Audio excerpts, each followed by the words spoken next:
Today's episode of Armchair Ninja Podcast is brought to you by Atomic Climbing Holds. You've seen Atomic's work in some of the most iconic obstacles on American Ninja Warrior, including Cannonball Alley, Area 51's UFOs, and Stage 3's infamous hang climb.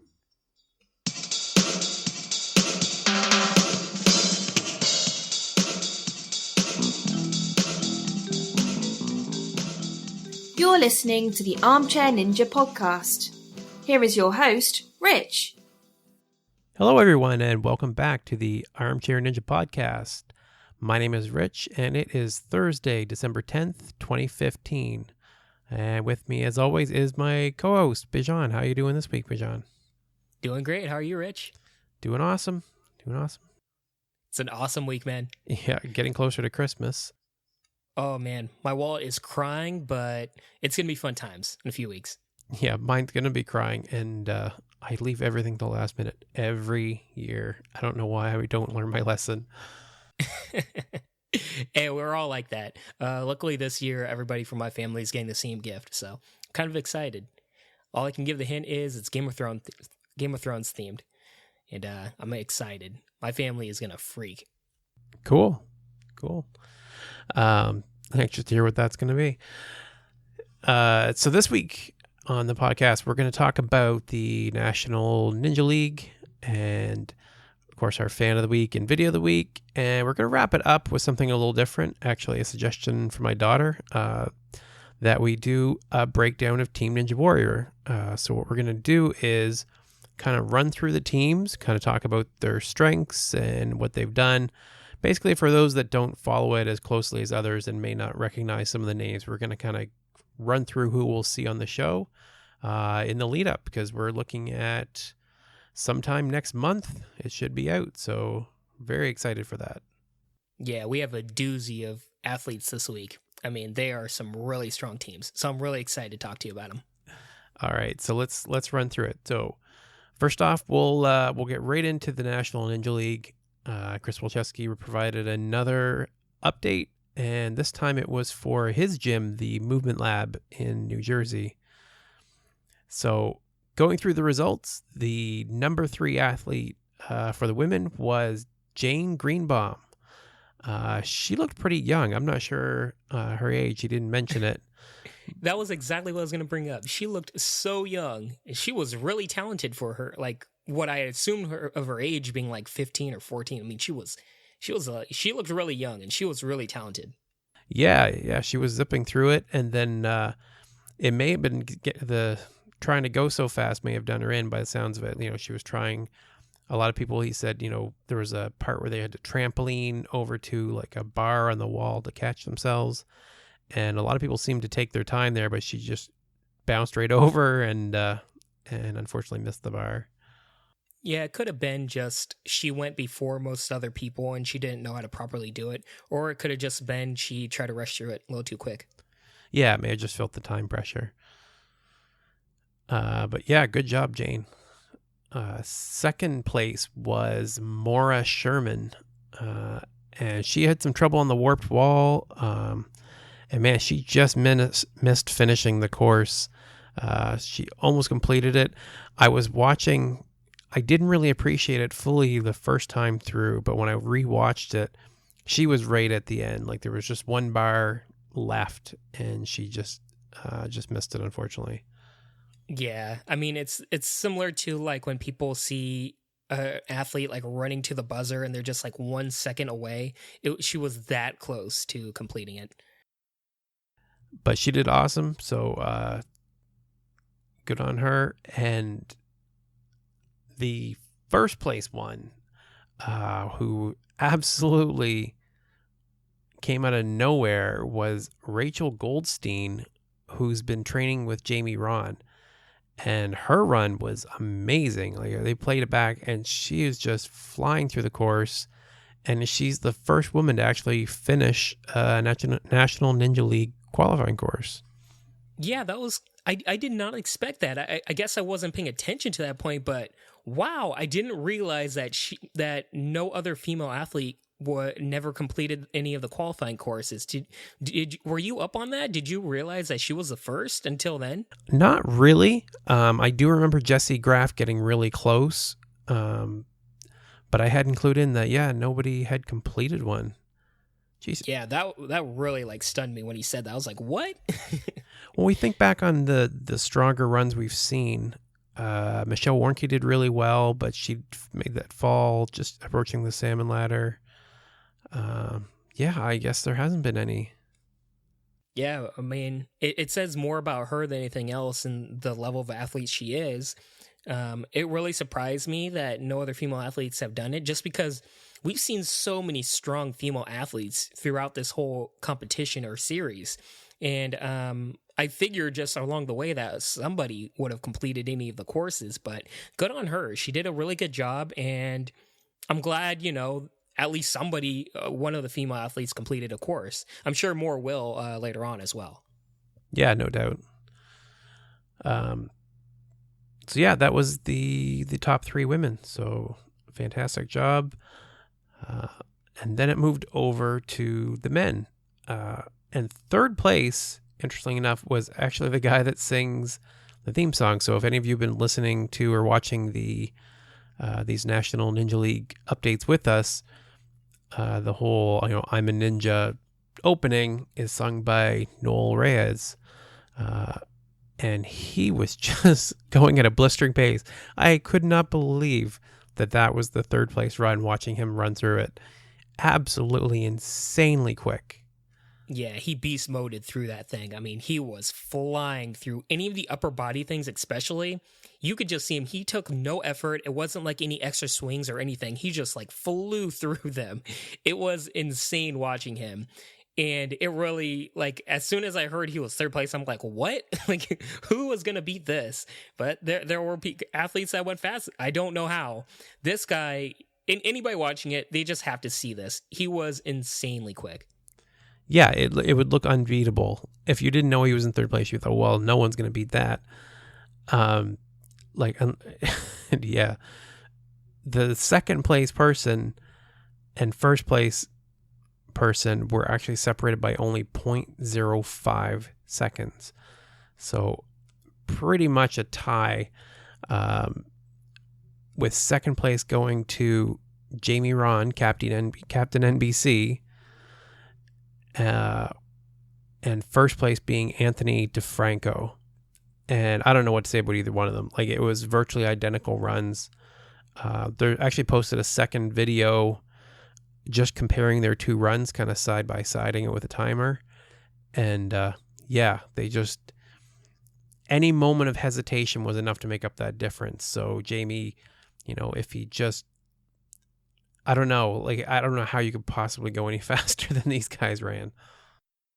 Yeah, I mean, this is a case where pretty much both athletes won in a way, or in terms of like props. I know there's point system involved with this, but you have to give both like all the props in the world because they went at such a blistering pace and they did so well on this course. Yeah, absolutely. So it's worth watching just to see how fast these people. That's the kind of runs I'm hoping we see next season on that they do focus so much on the agility and speed for the obstacles that we can see runs like this where they just go through it at an amazing pace. Yeah, and once again, I have to bring up the timer. I think having a closer timer like that where they're always focused on the time and having to run through it, I think it adds a lot to it. So I certainly hope they give less time to the athletes next season on regular American Ninja Warrior. I think it adds a very big dynamic to the course. Cool. And one other thing of note, in this competition, they had somebody fly in from overseas, Perry Osterley, and he qualified for the National Ninja League as well. He was the 4th place qualifier. He was 7th overall, but several of the athletes had already qualified previously. So we saw Perry in the China versus USA episode, and he was on Sasuke Malaysia, and he's also a course tester for a number of them. So, yeah, pretty cool stuff. Yeah, good on him, shows how much he cares about the sport, and it's always good to see that. I'm sure, I think we're going to see him in American Ninja Warrior. I definitely think so. Yeah, I don't know how that works. I bet we'll see him in the USA versus the world. We might see him there. Oh, good point. Yeah, we might see that as well. Yeah, if they would, tell us when they're going to play it so we can actually see it, that would be great. Yeah, we've been waiting for a while. I only remembered today, but I was like, wait, we haven't seen the competition yet. But here's my question. Which team do you think he'll be representing then? Do you think he'll be representing Asia, or do you think he'll be representing USA?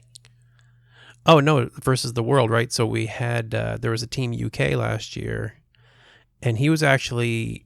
Is he European? Yeah, he's from the Netherlands. Oh, wow, I didn't even get that. Okay, so he'd represent Europe. Yeah. Wow, okay. Yeah. Or sorry, yeah, Team Europe. I said UK, didn't I? Yeah, the Team Europe. And he was actually, I don't know if you would consider it an alternate. I think he was like 6th or 7th place for that. And the only reason I know all this, by the way, just a shout out here. So there is a podcast called the Final Stage Podcast. And I was listening to some of it a bit earlier and got some of this information from one of the hosts, Arsenette, who happens to be friends with Perry. And coincidentally enough, Arsenette is actually going to be our fan of the week this week. She is a huge fan. I would call her, I think it would be fair to say, she's a Sasuke historian at this point. Knows pretty much everything that's ever happened on the show, and has been quick to point out when we've kind of slipped up in some of the things we've said. She's keeping us honest, so we appreciate that. We always, like I said, we appreciate feedback, both good and bad along the way. But just wanted to give her a shout out and say thank you, Arsenette, for everything you do. And we're going to be checking out Sasuke at some point, and we'll definitely be counting on some of your expertise. Yeah, big shout outs to any of the super fans from Sasuke and Ninja Warrior around the world in general. If anybody's more into or wants to know more about in-depth analysis of Sasuke, the Japanese version of American Ninja Warrior, definitely try to check out their podcast. They're very astute with that certain, I guess, show in general. So if you want to know more about Sasuke, they're a really great podcast. They're kind of like our sister one. We're pretty much the top one in terms of American Ninja Warrior. They're very good with Sasuke, and it's always good to bounce back and forth between the two shows and see the subtle differences and see what each show can borrow from one another. So it's really fun to hear the different dynamics of the two shows. And big shout out to her as well. She's very knowledgeable and good for her. All right, great. So we've covered National Ninja League. We're covered the fan of the week. And what's next is the video of the week. Flying through it, my man. Yeah, we're just cranking it out today. So for the video of the week, we had a number of options this week. Some really good videos coming out, especially, as always, the ANW8 submission videos. We ended up going with one for a man named Guy Katz. He described himself as the Nature Ninja. What did you think of the video, Bijan? Well, first, shout out to everybody that's submitted videos, or at least to YouTube this week, because we had some amazing selections this week, and it was a really tough selection. They were so close, but Guy Katz's video really stood out to me. He maybe has the most potential out of all the audition tapes I've seen. This guy, in many ways, is kind of like a clone of Isaac Caldiero. In many ways, he kind of looks like him in a way, with the man bun and everything, nature vibe, but this guy is incredibly talented in terms of everything that you need for American Ninja Warrior. We've seen other athletes that are very good at gymnastics, arm strength, everything in terms of those niche aspects of athleticism. But this guy really knows body awareness and how to maneuver himself around specific obstacles and how to do them, which means a lot for American Ninja Warrior in general. He's really good at rock climbing. He was very good at holding his body balance. He was very good at core aspects and holding his core. So I really see a lot of potential in this guy. I really think we're going to see him on the show, and I seriously think he's going to do pretty well. What was your initial take on him? I really liked it. I thought it was a really good video. Most of it was a lot of it was pretty standard stuff. The climbing on the bamboo was really interesting backdrop for sure. I liked where he was walking on the chain fence. I thought that was really, I don't know if you can even call it a fence, walking on a chain basically. And his vertical jump was pretty impressive. Yeah. One thing I would like to shout out is I didn't even realize this until my second listening to his submission video, but apparently he's going to be on this year's USA versus the World competition. I don't know if he's an alternate or if he's going to be part of the main team, but he says on this video that he's part of it, so that shows just the level of athlete he is. It sounds like he's going to be doing very well, or at least he knows these specific obstacles very well. He also came in first place at his local ninja gym competition, so that says a lot in terms of this specific athlete. As Rich said, there wasn't anything flashy about his video, but in terms of just the accolades he's garnered, I seriously see a lot coming from this guy. Yeah, and good catch from you on the competing in the USA versus the World, because I missed that too. And then one other note about that, him finishing first place, that wasn't just when you say his local gym, it was Arnold Hernandez's gym, which is a really well-respected gym, and there was 37 competitors, and to get first place in a field like that, at a gym like that, that says a lot. He must be way up there in the top rankings, basically. He must be able to compete with the big boys. Yeah, good catch about that. Oh, I just realized I forgot to mention something at the beginning of the episode. So there's another update for the Ultimate Ninja Athlete Association. So that would be the competition similar to the National Ninja League. And it's the one when I went to the main Warrior Gym, that's who they were running it with, the Ultimate Ninja Athlete Association, the UNAA. I've had the Ninja Park in Albuquerque, New Mexico reach out to us to say that they received our poster, which is great. They are getting out there, so you might be seeing them pop up in your gym. And they wanted to see if we could talk about it a little bit. So it's a little hard for us to go over the UNAA because we don't have the video that we have, unfortunately, that we get from Chris Wilczewski every week for the National Ninja League. So going over the results from that would be a little tricky. But I did notice something about them here when I went to check them out again. They are actually doing some fundraising right now on Indiegogo for the finale. So they're looking to have like an epic finale. The final championships, they're going to have them in the Santa Ana Star Center on August 6th, 2016. So the next August. It's located in a suburb of Albuquerque called Rio Rancho, New Mexico. It's an arena. It holds over 7,000 people, and they want to basically have the biggest audience for a ninja competition that we've ever seen, which is an amazing thought. So we want to do what we can to help them realize that. So we'll be talking to them here again before long, and we'll do what we can to provide updates along the way. But if you want to help them out, they're trying to raise money to help out with the cash awards and the venue and everything, because they're looking at giving out $10,000 to the first place for both men's and women's, and a total payout of $27,000 in cash to the top 5. So they're doing a good job of spreading those awards out, like we've been looking and talking about for the show itself. And actually, I'm not just spouting off here. I made a contribution on behalf of the podcast. Since we can't attend the event, you could pay $12 to get a ticket to the event. We're not going to be able to get there, I don't believe. I don't think you're very close to that, are you, Bijan? No. No.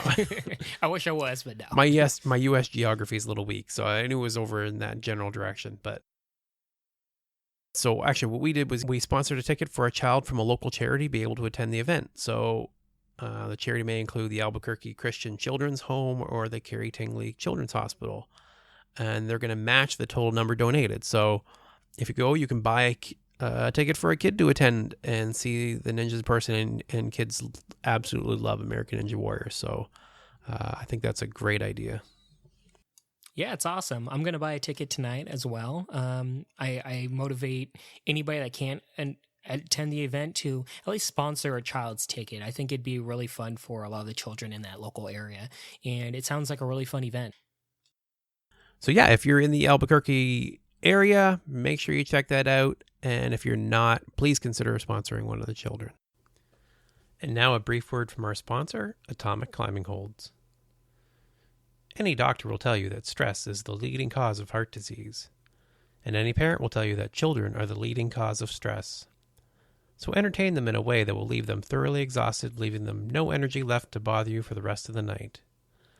Fill their stockings with climbing holds or buy a stocking already stuffed to the brim.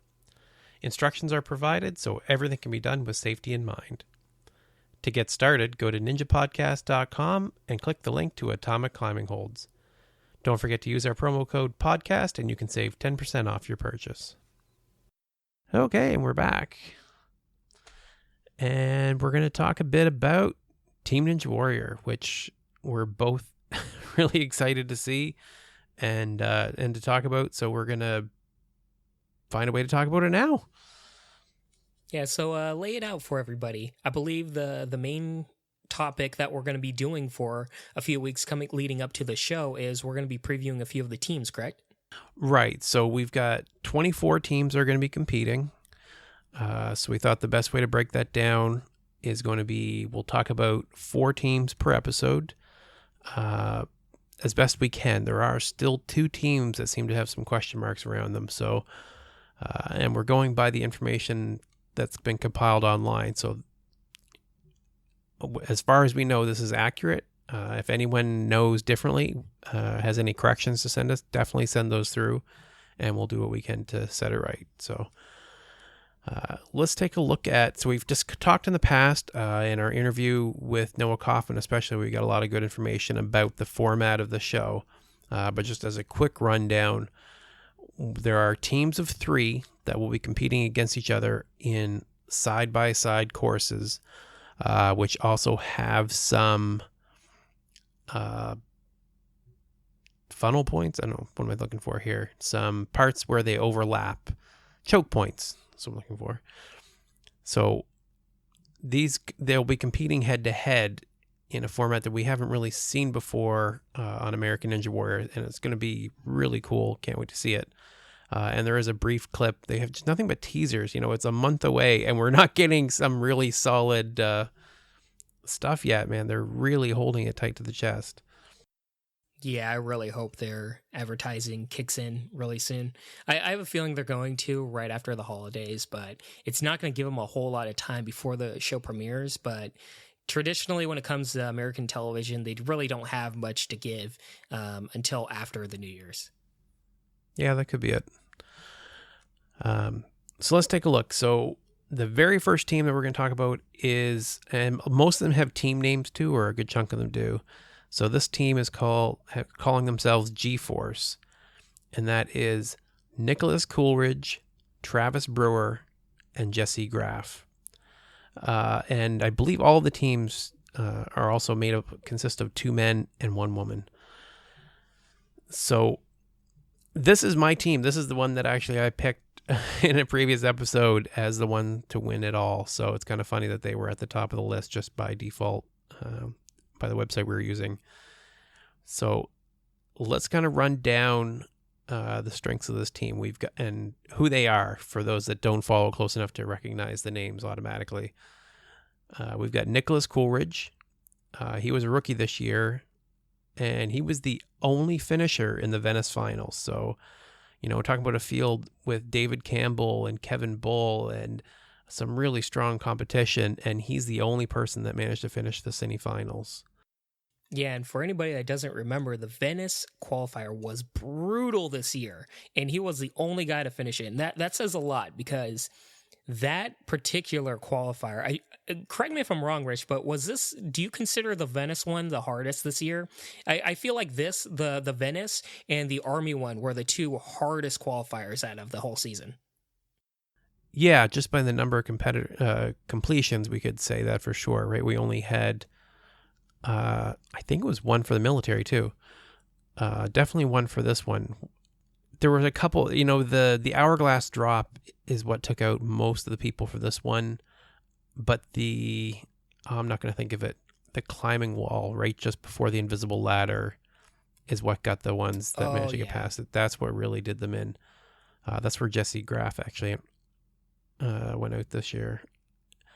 Yeah, they had some really, really tough obstacles this year. And I certainly expect it to even be tougher next season. But it says a lot for this particular athlete that, and as you said, it was his first year. So it shows a lot about how much he can adapt to new obstacles. This isn't somebody that had years and years of experience on these obstacles. Most of these were fairly new to him, even if he trained at like a local gym. It was his first time competing on a show with the cameras on. So it says a lot about him dealing with pressure and dealing with him working with new obstacles. So it shows a lot of promise. Yeah, absolutely. And if you can't remember him from that, you may remember he was the guy that was in the dumpsters. So that guy. The second guy is Travis Brewer, who is actually a veteran of the show. So he's been on for the last 3 years. He was in, or 4 years, I guess, because it was season 4 through 7. And he's a parkour guy. He's really solid, really, good speed. Not a whole lot to say about him beyond that. I've seen a few other random videos of him just goofing around with other competitors in the off season, and I just find he's really, really fast, and I think that that's going to be really key for this competition. Yeah, free running is definitely the key. Or at least from everything I've heard, I think free runners in general are going to be the key component to this particular competition. With that said, I feel like he might have his bets a little too much into free running. He's more of a free runner in general with free running competitions. So the only thing that worries me is that he might not have trained enough on these particular Ninja Warrior obstacles. Hopefully it won't get him down too much. If he can adapt to the obstacles, I think he has a really good shot at being the champion of this team, because I can see him going really fast through these obstacles. Yep, for sure. And the final person of the team is Jessie Graff, who competed in season 5 and 7. I believe she was out for an injury in season 6, if I remember correctly. And she made it up the warped wall this year, making her the 4th woman to complete the warped wall in the qualifying course. And in stage 1 in Vegas, she made it to the warped wall, making her the furthest, tied with Meagan Martin for getting the furthest in stage 1. And I think Jessie is honestly the strongest female competitor. Casey gets a lot of attention. Michelle Warnke's fantastic. There's a few really good, strong competitors. But I think if anyone's got the best chance of beating stage 1, my money is on Jessie Graff. Yeah, I completely agree. She has by far the most potential. She is so talented, and her body type and strengths are so adherent to American Ninja Warrior. She is just a complete beast in every sense of the word. I think she's going to do really, really well in upcoming seasons, and keep an eye out for her. She's a very strong athlete. I think she's going to do really well in this competition. All right, so I can't wait to see how they do. See if I'm going to eat my words on picking them as the number 1. You will. Yeah. So, and actually, come to think of it, I'm going to make a correction from an earlier episode, because I may have gotten your hopes up. Did you notice that the Flip Rodriguez's team is not who I said it was? No. Yeah. Uh-oh. What's going on now? Yeah. What's his team? When I looked over the list this time, I noticed back when we had first talked about it, Lucy Romberg had looked like she was going to be on that team, but she's not. Okay, who's the replacement? That's a good question. Actually, I don't have it up in front of me right now. Well, we'll find out next podcast. Tiana, I think her name was actually. Tiana. So- The name sounds familiar, but I'm not. I'll take a look at her, and you'll get my thoughts next podcast. Yeah, we'll get to her. I mean, we're covering all the teams, so we'll get to her for sure. Yeah. Yeah, actually, Lucy is on a team with Kevin Bull, so that's gonna be a strong team too. Wow. Yeah, that sounds really strong. So the next team actually didn't have a name when I looked. It's Lance Picas's team. That would be the Cowboy Ninja, and he competed from seasons 4 through 7. This year he managed to clear stage 1. This is kind of a personal best year for him. He did amazing. He's really solid every year, though. I mean, he's really one of the fan favorites. He's a fan favorite, but my honest opinion, I don't think he's going to do well in this competition. But go ahead and run down the rest of the team. Sure. So the next person was Ben Melick. It's Tarzan, and he's competed on the last 2 seasons. And he's done pretty well both years. He's, made it to stage 1, going out in the jumping spider and the sonic curve, pretty respectable spots for his first and second season. And the final one of the group is Rose Wetzel, who's pretty exciting. She's an accomplished Spartan racer, which I know is near and dear to your heart. So this year she was on the show, and she got a wild card to Vegas, and she went out on the. Well, it doesn't matter. This is what I have to say about Rose. Out of all the 12 athletes we're going to be going through today, she, in my opinion, is the strongest. Not just the women, but men and women in general. I think she is the strongest athlete for this particular competition. And the reason is because she is a Spartan racer. And I don't want to give a lot of bias from this, but when we talk about the whole aspect of this competition, it's a race, it's agility based, and her strongest strengths are her endurance and balance and her upper body strength. She is a top athlete when it comes to these types of endurance races. And I think it's going to be very, very strong in the competition. With that said, unfortunately, I really like Lance Picas. He's a very strong athlete, but he is completely upper body based. He reminds me a lot of Evan Dollard, I think is his name, right? The rocket guy? Yep. Yeah, Evan Dollard. Yeah, so he's very strength based. He can do a lot of upper body things, but in terms of endurance, in terms of speed, it's just not there.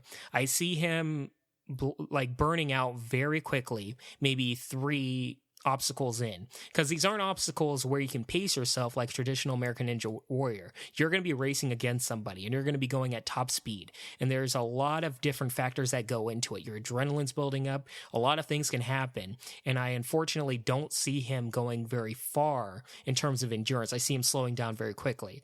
I really hope Rose can kind of take up the buck for the team. She is going to do really well, and I seriously think this is going to be her star-making performance. I see her doing very, very well in this competition, and I see a lot of eyes getting to know her name a whole lot more.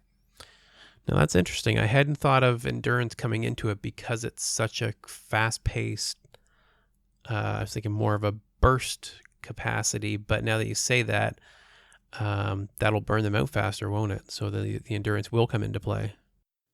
Yeah, and it's the type of endurance she has. It's not endurance of just running. So I don't want anybody to get that. When it comes to obstacle racing, we're talking about a woman that's carried a 200-pound bag of rocks up a mountain and not just walked it, but she ran it, right? She's doing different obstacles that are built to just drain out all of your body parts, all of your muscles, to build up that lactic acid to a almost a bursting point. And she has that mental ability to just tough through it that I think not a lot of people have experienced and don't know how to adapt to that. And I think that type of mentality is really going to come into play for this competition.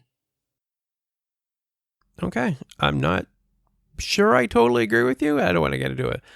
Well, give your points, man. Okay, so I know it's a shorter race, but I still think that specific obstacles for this competition are going to wear out your body, especially when you go into different stages. Because as they said before, it isn't just one part that, or one stage that you're doing. It's going to be you're racing against a team, and then you're going to go to a different part where you're going to be racing against another team, right? So I think in terms of, I guess, your fatigue in general, I think it's really going to wear on some teams, especially teams that are more upper body based, like really buff, you know what I mean? Like really muscular. Yeah. I think that's going to really kind of hinder a lot of teams. Yeah, it's entirely possible. And you know what? And I have a huge amount of respect for Rose Wetzel after watching that Spartan race. That is amazing. And if fatigue is a factor, my money's totally on her. Definitely. I just think that ninja competitions in general tend to favor precision and very specific movements, that she's still very much a rookie when it comes to those types of obstacles. So we'll see. Yeah, we'll definitely see how I'm really excited to see her. She's definitely one of the ones I'm going to be watching. Yeah, like just to give some points to knock against her, because that's a really good point, is the fact that she is a Spartan racer, and that's her number one thing. So as I said before with the free runner, ninja competitions are not her main sport. So it could be very simple that she burns out on the first obstacle just because she doesn't train on these obstacles. And that can very much well happen. So you've got a good point, Rich, and we're just going to have to see. We can very much see her either blow it really quickly, or we can see her do really well. And I guess it's a hit or miss. Yeah, she's kind of a wild card that way. So we'll see how it applies. Very much so. Mm-hmm. So the next team we actually had was Team Midoriyama, which is kind of a pun on the name Ian Dory, who is the team captain, I believe. He is the youngest member of the Wolf Pack, and I feel kind of bad for Ian this year because he had a phenomenal year, and in any other season, he would be the hero of the year, right? So he lost a little. He got overshadowed by Jeff and Isaac's historic run this year. But Ian did amazing. He almost completed stage 3, and I'm sure he probably would have had enough in the tank to do stage 4 as well. So Ian's a fantastic younger member of the Wolf Pack that I expect to see. We'll be seeing a lot more of him. Yeah, he's amazing, and I think he's going to do really, really well. As a matter of fact, in terms of the stiffer competition, in terms of obstacles this upcoming season, I think I have a good feeling that he's going to adapt more well than any of the other members of the Wolf Pack to these new obstacles, because I feel like they're going to focus on what Isaac Caldiero's strengths are and Jeff Britton's strengths are, and make obstacles specifically for against their strengths. Does that make sense? Yeah, it's possible. Yeah, because just basing it off of Sasuke and how they kind of did their seasons after a winner, they kind of looked at all the strengths and minuses to the winner and made at least one obstacle that really was difficult for that one person. So I think you're going to see some wild card obstacles built specifically for them. And I think Ian Dory is going to adapt more well than anybody else from that specific group to them. I could be completely wrong. It's just a gut feeling that I have. Okay. And his other teammates are Dan Yeager. He was a rookie this year, and he made it to stage 2. He did phenomenal, and I got to mention it once again. I think he has one of the best catchphrases in the whole thing, moves like Yeager. And the final member, the female member of the team, is Meagan Martin, who we spoke to earlier this season. And she was in season 6 and 7. She beat the warped wall in her rookie year and in her second year. So she may be, I think, the only woman to beat the qualifying course 2 years in a row. And she's good point. And she made it actually all the way to the warped wall in stage 1 both years. Like, she's done exceptional both years. So very consistent, very strong competitor. And this team, if I'm going to switch out my vote for anyone, this is my second pick. This team here You can't do that because that's what I was gonna say. I was like, this team is so strong. It's like if Flip has like a bad, team or a bad replacement for Romberg, this team, like, it hits all the right points, right? This team is so strong. I very much see them doing well. Meagan Martin is such an amazing athlete. Ian Dory is so adept and strong. I don't know enough about the second member of the team. What was his name again? It was Dan Yeager. Oh, Dan. Okay, never mind. Dan Yeager. Yeah, Dan Yeager is very, very strong. He does really well as well. So you don't see many minuses on this team. Do you see many faults that come from them? I think you nailed it, right? There doesn't seem to be a weak point at all. So they're so consistent and so strong, all three of them, that how can you really... I don't see how they can go wrong. Yeah, I mean, if they just stick to their guns and if they do it correctly and accentuate all their strengths, they can go all the way. This is a team to really keep an eye out for. I guess if I'm going to nitpick it now that I think about it again, Meagan is not quick. She's very precise and kind of approaches it the way Noah Kaufman described, as taking his time and making sure that he does it right. And I think that's kind of a rock climber mentality of, you don't want to rush, right? You want to do it precisely and take your time. And I think that she may be guilty of doing that as well.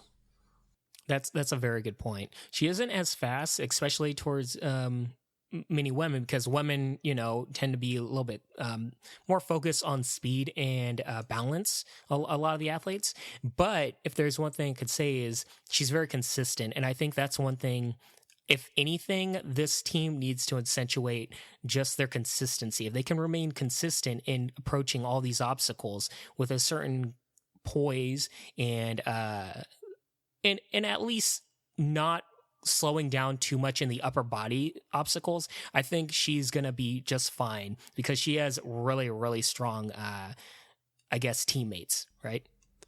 Yeah, and I think the key might be, well, obviously the course is going to make a pretty big difference, but for this team especially, if the focus was on making obstacles that are easier and can be completed quickly to basically focus on the racing side of it, I think this team will be hurt dramatically by that.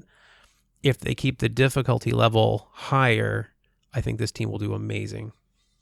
Yeah, that's a very good point. I couldn't have said it better myself. Okay, and the last team we're going to cover is the Lab Rats. And I swear, when I go through this list, every team I look at is like, well, this is the team to beat. Well, this is the team. Like, this team is extremely strong, too. We're looking at the Wilczewski brothers, Brian and Chris. Never heard of them. No. Do they run these courses? We mention Chris every week, of course, because he is... one of the co-founders of the National Ninja League, along with his brother and their teammate Michelle Warnke. So the three W's are phenomenal. They're veterans of the show. Chris has been on it since season 2. Does amazing every year. Brian's been doing tearing it up the last few years. Made it to Vegas all 3 years. He made it to stage 2 this year. And Michelle, of course, we mentioned a few times as well. She's the second woman up the warped wall, and is very consistent. And we've seen her do even strong in like the National Ninja League and stuff. Like, she's just a powerhouse. So this team is solid all around too. Like, what do you say? Well, you'd have to imagine that this team has the most experience on obstacles. I mean, two of the members own like a gym. I mean, they're probably running all these obstacles. Well, I don't know what obstacles they're running, so I can't say that. But if it is higher tiered in terms of difficulty with the obstacles, you'd imagine that this team would do fairly well. With that said, if there's a knock on them, the consistency with the Wachowski brothers isn't necessarily there. It's usually very minor hiccups that they tend to make in the first stage that tend to kind of knock them down, right? But if they remain consistent, and since this is more agility based, where these types of mistakes probably aren't going to knock you out of the competition. I can definitely see them doing really well, but more so than anything else, this is a general theme that I've noticed. The women in this entire competition is so strong. Have you taken a look at all these women, Rich? Like, the women side of the competition is, in my opinion, more exciting than even the men. I mean, the women are so insanely talented. Yeah, I think they've done a really good job. The show has done a good job of building them up, and we've gotten a lot of focus on them, so we kind of get to know them a little bit better this season and last to some extent. So yeah, I'm as excited too, and I that's actually a lot of the comparison I was making, and maybe even why I ended up picking the team that I did is because I just think that Jessie is so amazing. So yeah, I think this whole format makes a lot of sense. I think the balance of it, so we don't, we can contrast and compare, Jessie Graff versus Rose Wetzel in a meaningful way, right? And it's not they're running the same course as the men, but they're competing against each other. And I just think this whole thing is just, I don't know. I just can't say enough good about it. Yeah, I think it's going to make for really great television. It's going to be just that much more of exciting watching them side by side. And I keep saying this, but I really hope there are some dirty competitors. I know a lot of people don't want to, but maybe it's the wrestling fan in me. I really hope somebody just screws another person over. It'll be so fun for me. Someone to just take like a steel chair to someone, just boom. Yeah, just once. I just want somebody to like knock over one of the balance beams right when somebody's on it. I just want it so badly. Yeah, I mean, there was so much talk of the good-natured competition that happened there. I think you'll see something along those lines, but it won't be in a bad spirit. I think the whole thing just sounds like it's going to be so much fun. Yeah, it won't be fun if it's like nasty or anything. But if it's in a friendly, like fun way, I think it'll make for some great television. And you'll definitely see me freaking out from my side. So that was our first run through of the first 4 teams. I really like this. This is fun. I can't wait to go through the next 4 teams, and we've got 20 more teams to do. Yeah, it's exciting, man. Oh, I really like this whole topic dynamic. I really like the previews, and we're going to see in just a few months if we're like eating our words. Watch like both our teams get knocked out in the first round, right? Yeah. I think it's going to be really fun, and it's really exciting. Just going over the past accolades of all these athletes, giving the listeners kind of a refresher of what they've done and their faults and strengths. And yeah, I couldn't have said it better myself with all the points you've been making. This is going to be really, really exciting. Yeah, so we'd like to hear what you think too. So send us your picks, send us your ideas, send us your criticisms of how we've kind of torn them apart here today, and let us know, who's your pick? Who do you think's gonna take it all? And maybe we'll read it on the show. We can definitely take a look at doing that as well.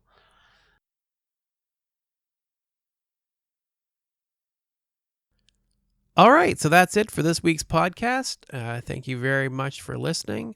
I hope you get a chance to stop by our Facebook page, or hit us up on Twitter. That's @NinjaPodcast.